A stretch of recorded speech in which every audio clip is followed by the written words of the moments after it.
നമ്മൾ തിരുവല്ലക്കാരുടെ ഏറ്റവും വലിയ പരിപാടി അല്ലെങ്കിൽ ഉത്സവമാണ് തിരുവല്ല അമ്പലത്തിലെ ഉത്സവം. അപ്പം ഞങ്ങൾ ഇന്ന് 9ാമത്തെ ദിവസമായിട്ട് കൂടാൻ വേണ്ടിയിട്ട് പോവാണ് കേട്ടോ.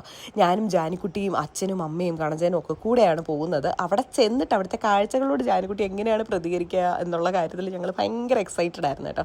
കുഞ്ഞിനെ പക്ഷേ ഏറ്റവും കൂടുതൽ എക്സൈറ്റ് ചെയ്യിപ്പിച്ചത് ആനക്കുട്ടന്മാരാണ്. 2 ആന ഉണ്ടായിരുന്നു. ആളുടെ സന്തോഷം ഒന്ന് കാണേണ്ടതായിരുന്നു. അത്രയും ഹാപ്പി ആയിരുന്നു കേട്ടോ. അങ്ങനെ പക്ഷേ എനിക്ക് ആനയെ പൊതുവേ പേടിയാണ്. പിന്നെ എനിക്ക് ഇതിനോടൊക്കെ എതിർപ്പാണ്. ആന എഴുന്നള്ളത്ത് അതിനോടൊക്കെ എതിർപ്പാണ്. എനിക്ക് പേടിയായതുകൊണ്ട് തന്നെ ആയിരിക്കാം, എനിക്ക് നല്ല എതിർപ്പാണ്. അങ്ങനെ ഞങ്ങൾ അധിക സമയം അവിടെ ചുറ്റി നിൽക്കാതെ നേരെ വെളിയിലേക്ക് ഇറങ്ങി കടകളൊക്കെ, ഉത്സവത്തിലെ കടകളൊക്കെ കാണാമെന്ന് വിചാരിച്ചു. കമ്മലിൻ്റെയും മാലയുടെയും ഒക്കെ കടയിലെ തിരക്കൊന്ന് കാണണം. 50 രൂപയുടെ മാലകളുണ്ട്, ഇഷ്ടം പോലെ കളക്ഷൻസ് ഉണ്ട്. കമ്മലിൻ്റെ കടയിലേക്ക് പിന്നെ കയറാനേ പറ്റത്തില്ല, അമ്മാതിരി തിരക്കായിരുന്നു. ജാനിക്കുട്ടിക്ക് ഇഷ്ടം പോലെ ടോയ്സ് ഒക്കെ നമ്മൾ വാങ്ങിച്ചു. പിന്നെ ഒരു കുലുക്കി സർബത്തും കുടിച്ച് തിരിച്ചിങ്ങി പോരാന്ന് വിചാരിച്ചു കേട്ടോ. കുറച്ചധികം സ്നാക്സ് വാങ്ങിച്ചു. ഐസ്ക്രീം സാധാരണയായിട്ട് വാങ്ങിക്കുമെങ്കിൽ ഇപ്രാവശ്യം വാങ്ങിച്ചില്ല. കുഞ്ഞിന് കൊടുക്കാത്തതൊന്നും നമുക്ക് കഴിക്കാൻ പറ്റത്തില്ലല്ലോ. അപ്പം അത്രയൊക്കെ ഉള്ളൂ.